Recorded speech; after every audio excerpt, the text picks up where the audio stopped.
നമസ്കാരം. നിലമ്പൂർ ഉപതെരഞ്ഞെടുപ്പ് ഇടതിനും വലതിനും ഒരുപോലെ നിർണായകമാണ്. അതുകൊണ്ട് നേരത്തെ കൂട്ടിയുള്ള ഒരുക്കങ്ങൾ തുടങ്ങിയിരിക്കുകയാണ് ഇരു മുന്നണികളും. നിലമ്പൂർ നിയോജക മണ്ഡലത്തിൽ പ്രവർത്തനങ്ങൾ സജീവമാക്കി കോൺഗ്രസ് ഇപ്പോൾ രംഗത്തുണ്ട്.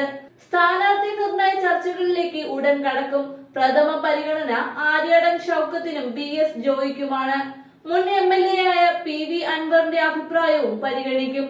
കഴിഞ്ഞ ഉപതിരഞ്ഞെടുപ്പുകളിൽ ഉണ്ടായതുപോലെ തിരഞ്ഞെടുപ്പ് പ്രഖ്യാപിച്ചാൽ ഉടൻ തന്നെ സ്ഥാനാർത്ഥിയെ പ്രഖ്യാപിക്കാനാണ് കോൺഗ്രസ് ഒരുങ്ങുന്നത്. കോൺഗ്രസ് തിരഞ്ഞെടുപ്പ് മുന്നൊരുക്കങ്ങൾ സജീവമാണ്. പാർട്ടി യോഗങ്ങളെല്ലാം പൂർത്തിയാക്കി കഴിഞ്ഞു. വോട്ട് ചേർക്കൽ സജീവമായി നടക്കുന്നുണ്ട്. പാലക്കാട് നടത്തിയതുപോലെ പരമാവധി പാർട്ടിക്ക് ലഭിക്കാവുന്ന മുഴുവൻ വോട്ടുകളും ഉറപ്പുവരുത്തണം എന്ന നിർദ്ദേശവും വോട്ട് ചേർക്കലിന് പിന്നിലുണ്ട്.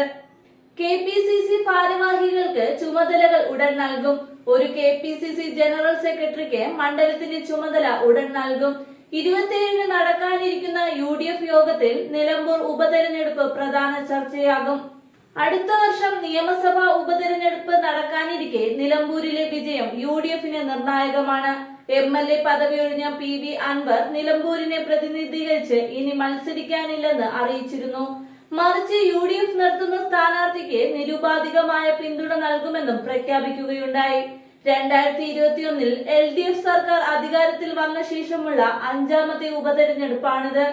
4-ൽ 3-ലും ജയിച്ചത് UDF ആയിരുന്നു. അതാവട്ടെ അവരുടെ സിറ്റിംഗ് സീറ്റുകളും. LDF അവരുടെ സിറ്റിംഗ് സീറ്റായ ചേലക്കരയും നിലനിർത്തി. തൃക്കാക്കര, പുതുപ്പള്ളി, ഏറ്റവും ഒടുവിൽ പാലക്കാടും UDF-നൊപ്പം തന്നെ നിന്നു.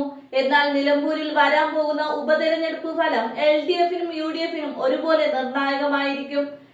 പിണറായിസം അവസാനിപ്പിക്കാൻ UDF-ന്റെ പിന്തുണയോടെ അൻവറിന് മറുപടി കൊടുക്കാൻ LDF-ഉം തയ്യാറെടുക്കുന്ന തിരഞ്ഞെടുപ്പിൽ സ്ഥാനാർത്ഥി നിർണയം UDF-ന് അത്ര എളുപ്പമുള്ളതാകില്ല എന്ന് തന്നെയാണ് ഇപ്പോഴത്തെ സ്ഥിതിഗതികൾ ചൂണ്ടിക്കാണിക്കുന്നത്. ക്രൈസ്തവ വോട്ടുകളുടെ പിന്തുണ ഉറപ്പിക്കാൻ BS ജോയിയെ അൻവർ ചൂണ്ടിക്കാട്ടിയിരുന്നു. എന്നാൽ ഇപ്പോൾ ആര്യാടൻ ഷൗക്കത്തിന്റെ പേരും ചർച്ചയിൽ സജീവമായി ഇടം പിടിക്കുകയാണ്. കൂടാതെ വയനാടിന്റെ ചുമതലയുള്ള KPCC ജനറൽ സെക്രട്ടറി ആലിപ്പറ്റ ജമീലയുടെ പേരും ലിസ്റ്റിൽ ഇടം പിടിച്ചിട്ടുണ്ട്. മലപ്പുറം ജില്ലാ പഞ്ചായത്ത് മെമ്പർ കൂടിയാണ് ജമീല. മാത്രമല്ല പ്രിയങ്ക ഗാന്ധി തെരഞ്ഞെടുപ്പ് പ്രചരണത്തിന് എത്തിയപ്പോൾ പ്രചരണ ചുമതല വഹിച്ചിരുന്നു. ഇതോടെ നിലമ്പൂരിന് അവകാശികളായ 3 പേരുകളാണ് ഉയർന്നു വരുന്നത്.